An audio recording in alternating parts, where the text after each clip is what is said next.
Alhamdulillahi rabbil alamin. Ẹ̀yin tèmi ṣàlàáfíà lẹ wà gẹ́gẹ́ bí èmi ọ̀pọ̀n by two ṣe wà lẹ́ni. Thank you for joining me.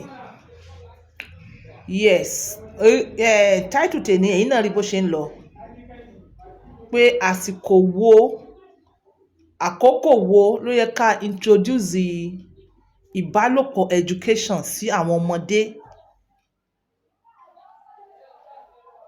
Àkókò wo, àsìkò wo, ìgbà wo, báwo ló ṣe yẹ ká máa ṣe introduce ẹ̀. Torí láìpẹ́ yìí mo pàdé fídíò kan lórí social media tí teacher kan ṣe ń lo partly Yorùbá partly English ó fi ń kọ́ àwọn ọmọ school yìí ní ìbálòpọ̀ education. Nínú ẹ̀kọ́ rẹ̀ ó ń pè wọ́n jáde. Mo rántí pé ó pe èèyàn kan tó ń jẹ́ Ibrahim. Ó ní Ibrahim wá fẹnu sí orí ọyàn yìí. Yes, a sọ wípé kò dáa kíyàn kọ́, ó tiẹ̀ dáa láti kékeré ká introduce àwọn ọmọ sí ìbálòpọ̀ education. Nítorí tẹ́ ẹ bá ṣe wọ́n máa kọ́ lódìlódì níta. Wọ́n máa kọ́ àwọn ọmọdé yẹn lódìlódì níta. Ọ̀pọ̀lọpọ̀ àwọn ọmọ tí wọ́n abuse ọlá pé ìyá àti bàbá wọn ò ní àkókò. Àwọn gan ò mọ bí wọ́n ṣe kọ́ àwọn ọmọ wọn torí pé kí ni àwọn náà they learnt in the hard way. Òbí kan kò kọ́ àwọn náà láwọn òbí gangan. Báwo wá ni àwọn òbí náà ṣe fẹ́ kọ́ àwọn ọmọ wọn. Yes, èmi wá fi àkókò yìí sọ fún yín pé ẹ̀yin náà bí a ṣe ń kọ́ yín ẹ̀yin náà learn. Ẹ wá tún béèrè fún guidance Ọlọ́run pé kó kọ́ yín kó kọ́ wa sọ́nà kó tọ́ wa sọ́nà kí Ọlọ́run gba ẹnu wa fi sọ̀rọ̀. Kó jẹ́ pé tá a bá ti ń kọ́ àwọn ọmọdé yìí kí wọ́n mọ yà sódì kí wọ́n mọ reason tá a fi ń kọ́ wọn. Ẹ̀yin tí tèmi tẹ́ bá ń kọ́ àwọn ọmọdé ní àwọn ọmọdékùnrin àwọn ọmọdé obìnrin ní ìbálòpọ̀ education. Ẹ need láti máa fi ìbẹ̀rù Ọlọ́run sí àárín rẹ̀. Ẹ need láti máa fi ewu tó wà ńbẹ̀ sí àárín rẹ̀. Kó má dàbí ẹni pé ìbálòpọ̀ education yìí nìkan lẹ̀ ń kọ́ wọn. Tẹ́ bá ti sọ ìbálòpọ̀ education díẹ̀ ẹ fi ewu tó wà ńbẹ̀ ẹ fi gbáǹdì. Bẹ́ẹ̀ ṣe máa ṣe nìyẹn láti bẹ̀rẹ̀ nínú àárín àti ní ìparí. Ẹ jẹ́ kí ìbẹ̀rù Ọlọ́run kó mọ wà ńbẹ̀. Ẹ dẹ̀ jẹ́ kí ewu tó yinran yes ẹ jẹ́ kó mọ wà tó mọ tẹ̀lé. Nínú fídíò yẹn bóyá tí n bá show rẹ̀ sí ẹ lè mọ̀ lè rí bóyá ẹ̀yin náà ti pàdé ẹ̀ nínú social media ibi tí teacher kan ti ń kọ́ àwọn ọmọ tí wọ́n mú bí object tó jọmọ́ ti ọkùnrin àti obìnrin tí wọ́n mú jáde pé kí wọ́n fi ṣe example. Kò nídìí kí teacher yẹn sọ wípé kọ́mọ yẹn wá fẹnu sí orí ọyàn yẹn náà orí ọyàn image yẹn kò ní mi ò mọ̀rú èyí tí wọ́n kọ́ wọn mi ò mọ̀rú èyí tó ń kọ́ wọn but nevertheless a lè blame ẹ̀ because tó bá ti ju orí education báyìí àwọn òbí gan lè confuse pé will I do it. Dè níyì àwọn òbí kò mọ bí wọ́n ṣe kọ́ àwọn ọmọ wọn. Mo sọ nínú fídíò mi tipẹ́tipẹ́ mo ní tó ọmọ bá ti wà ní 4 years old ní kẹ́ ẹ ti introduce irú education báyìí but level by level ni. Level èyí tó máa kọ́ ọmọ 16 years ò ní kọ́ ọmọ 4 years o. Ní 4 years yẹn wàá jẹ́ kọ́ ọmọ identify pé èmi ọkùnrin ni mí irú nǹkan tí mo jogún lélẹ̀. Èmi obìnrin lè mí irú nǹkan tí mo ní láyà ni tí mo ní lóbìnrin ní ìsàlẹ̀ ní. Ẹ máa kọ́ wọn pé tí wọ́n bá tẹ̀ fẹ́ wẹ̀ on their own wọ́n ní bí wọ́n ṣe máa yes ẹ kọ́ wọn bí wọ́n ṣe lè tọ́jú ara wọn on their own. Ẹ dẹ̀ máa sọ fún wọn pé má jẹ́ kí ẹnìkankan fi ṣeré o.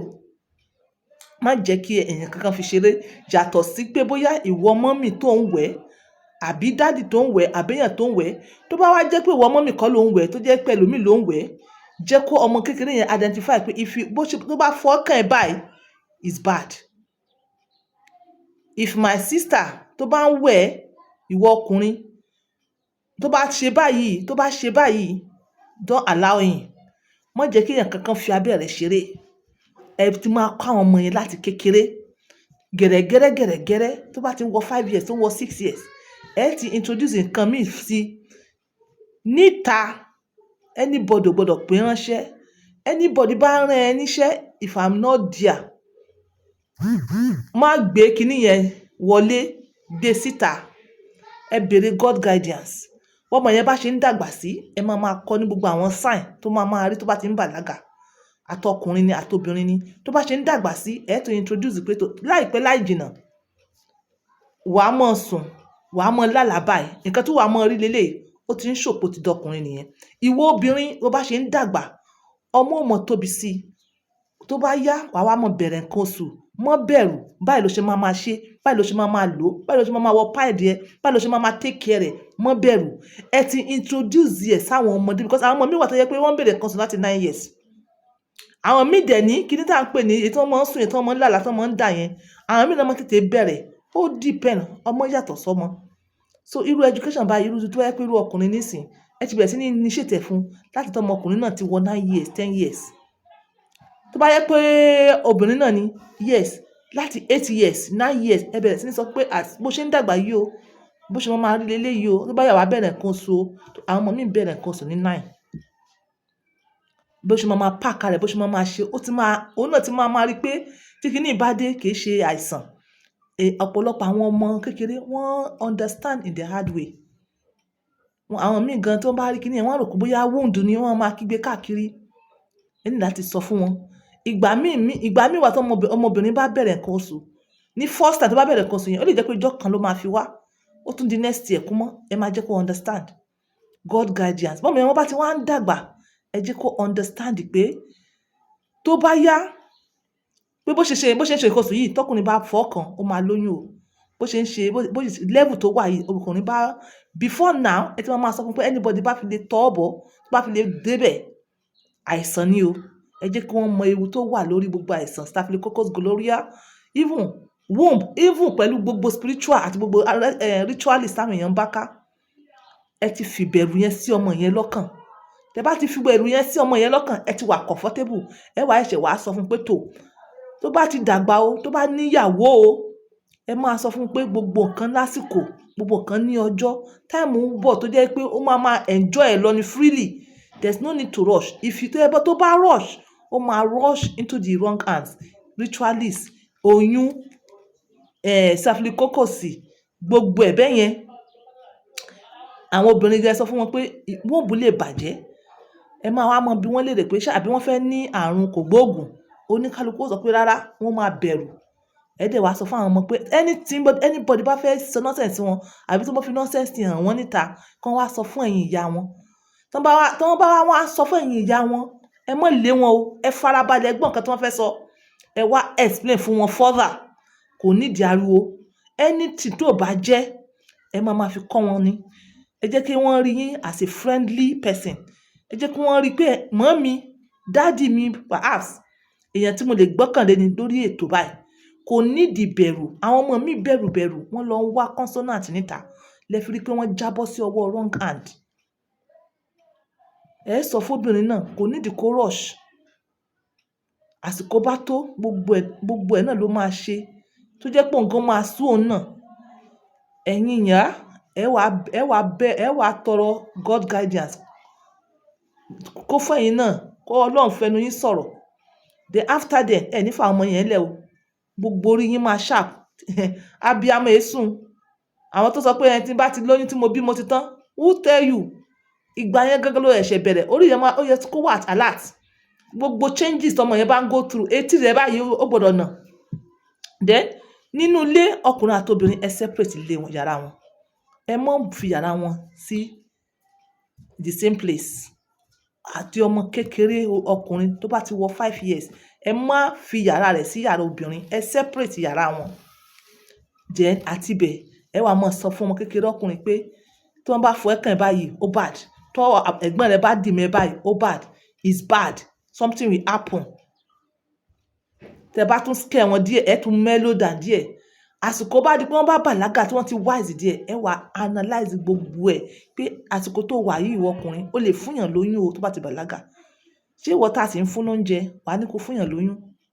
Àbí o fẹ́ kó àrùn? Ọlọ́run fún wa ṣe o. Nínú fídíò tí mo wá rí ṣó wá yẹ kí wọ́n ní kí boy Ibrahim yẹn kó wá fẹnu kan ọmọ bèbí? Kò yẹ.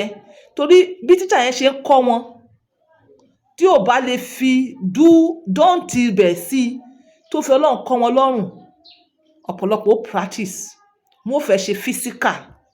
Èmi ò rò pé ó yẹ kí teacher yìí kó pe ọmọ yìí. Although wọn ò show àárín yẹn o, èmi mọ̀ pé ó ní come Ibrahim, come and put mouth lórí ródóródó òkè ọyàn yìí, nítorí pé kí ni tíyàwó rẹ̀ bá lóyún, tí orí ọyàn ò bá jáde, ó yẹ kó feel bó ṣe yẹ kó jẹ́. Ẹ̀yin teacher, ẹ mọ irú bẹ́ẹ̀ ṣe máa kọ́ wọn o. Ẹ mọ irú bẹ́ẹ̀ ṣe máa kọ́ wọn ní ìbálòpọ̀ education yìí o. Ẹ má kọ́ wọn ní ti tòdì o. Ẹ ní bẹ̀rù Ọlọ́run. Tẹ bá ti ń kọ́ wọn, ẹ má sọ ewu tó wà ńbẹ̀ fún o. Èmi ò lérò pé ó yẹ kí wọ́n pe ọmọ yìí pé kó wá tẹnu bọ ọyàn o. Then wọ́n tún wá wọ kòróró. Wọ́n show kòróró. Ìyẹn ó máa tó level kan. Ó máa dé level kan. Yes, àwọn ọmọ yìí ti dàgbà díẹ̀ náà. Ó máa tó level kan tó jẹ́ pé ẹ máa introduce kòróró sí wọn. Bẹ̀ síbẹ̀síbẹ̀ náà ẹ ní láti sọ fún wọn pé ewu náà tó wà nínú pé à ń lo kòróró. The best thing náà ni yes, ó ní pé kí wọ́n ní sùúrù. Ẹ sọ pé digital life, digital age, digital whatever. Ṣé kò séwu nínú pé èèyàn lo kòróró náà ni? Tó bá jábọ́ síbẹ̀ ńkọ́? Tó bá ya ńkọ́? Tó bá ṣe gbogbo ẹ̀ ńkọ́? Àsìkò Ọlọ́run ni kí wọ́n, àsìkò títí wọn kò lè yẹ. Àsìkò tí wọ́n mọ gbádùn ẹ̀ till eternity. Tó yẹ pé gòtẹ̀ máa wá sun ẹbí lọ́rùn bàbá wọn nísìnyí. Ó ti sú ọ̀pọ̀lọpọ̀ wọn. Nǹkan tẹ́ fi kọ́ wọn lọ́rùn nìyẹn. Ẹ ní láti sáré mọ jẹ́ ṣùàṣùàṣùà. Bẹ̀ síbẹ̀síbẹ̀ ẹ gbọdọ̀ kọ́ wọn ní ẹ̀kọ́ ìbálòpọ̀ káwọn náà lè bá dángájíá. Tẹ bá kọ́ wọn ní ẹ̀kọ́ ìbálòpọ̀ láti kékeré, ẹ lè ever rí ọmọ yín pé wọ́n gangi, wọ́n bá yàn sùn ní tipátipá. Àbí ọmọ tíyàn kọ́ dáadáa lóbìnrin, ó máa lọ máa ṣe nonsense níta. Ìbẹ̀rù Ọlọ́run yẹn ti máa wà bẹ́ẹ̀ because òun lè fi bọ́ láti kékeré.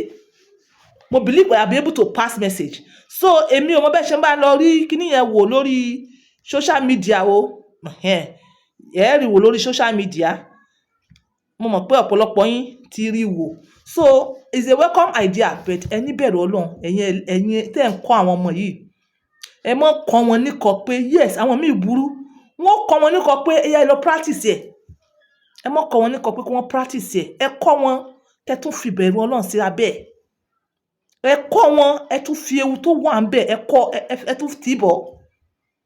Ẹ ní bẹ̀rù Ọlọ́run. So pé ṣé yẹ kí teacher lè mọ kọ́ kíní? Ó yẹ. Àmọ́ ìwọ ìyá, ìwọ bàbá, ẹ má sùn.